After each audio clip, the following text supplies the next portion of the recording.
Hey there, I'm Lainey Lipsky, parenting coach and master teacher. Parenting is hard. I totally get it, and I'm here to make it easier for you.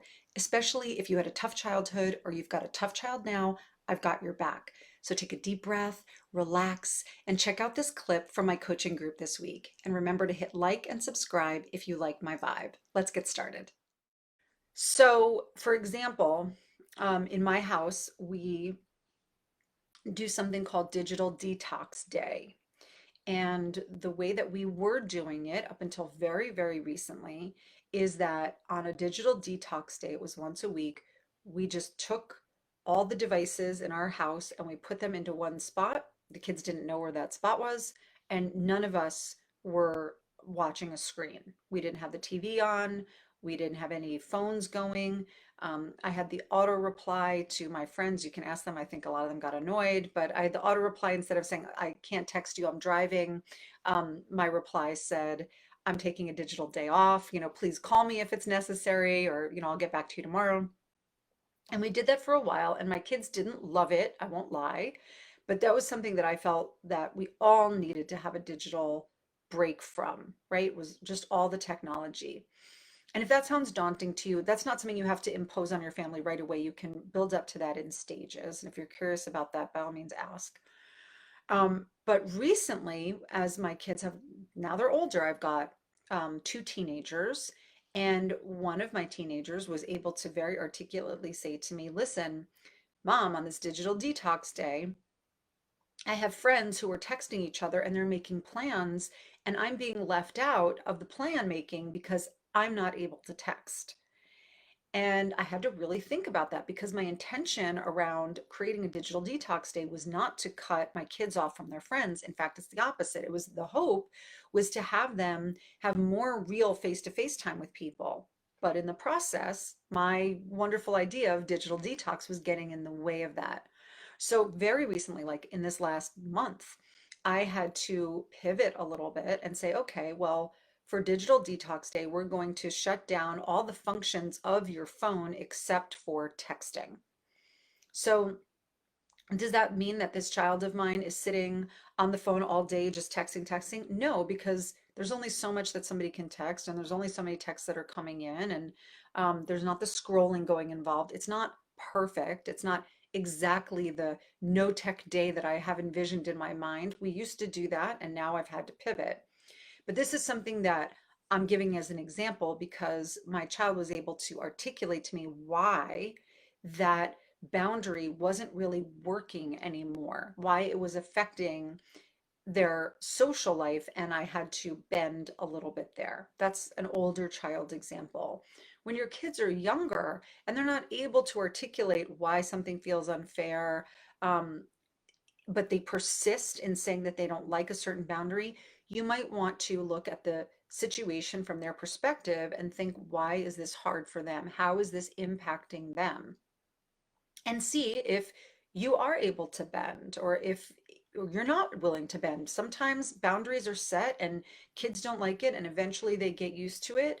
Um, and we just kind of go on from there. This isn't an exact science, right? Like parenting is more of an art than it is a science. I mean, there's science involved, of course, but more of an art and a evolving process.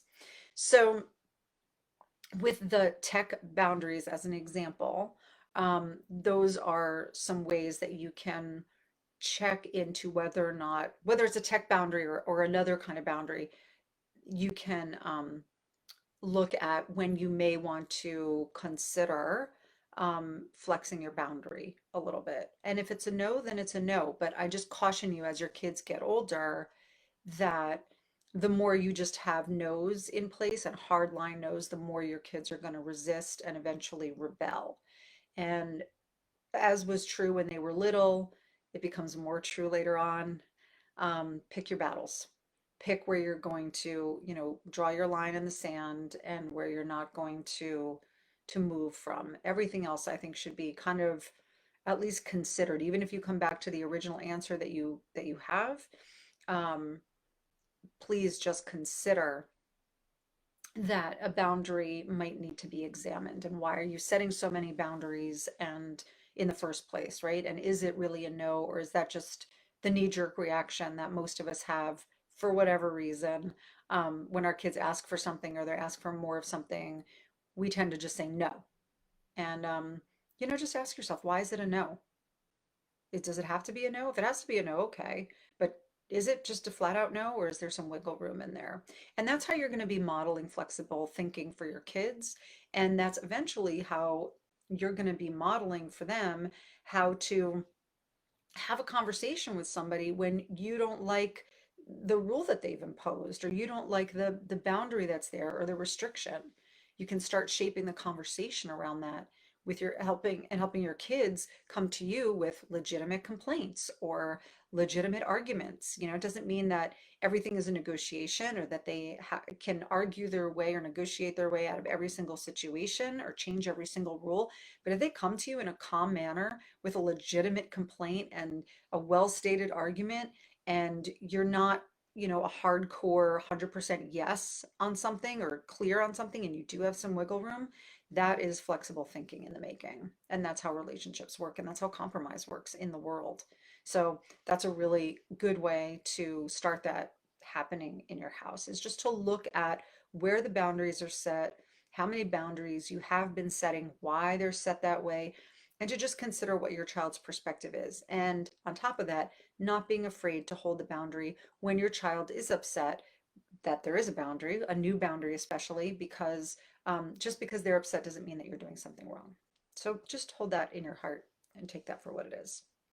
I really hope this video was helpful to you. Feel free to share it and use the comments to ask a question or to request a topic for the future. We've got links below for free support with things like discipline, teaching your kids how to be more gritty, and how to be more patient with your kids, plus access to my free coaching group. So be sure to check those links out. And remember, we get one shot at parenthood. Our kids only get one shot at their childhood, so let's make it count. Click like and subscribe, and I'll see you soon.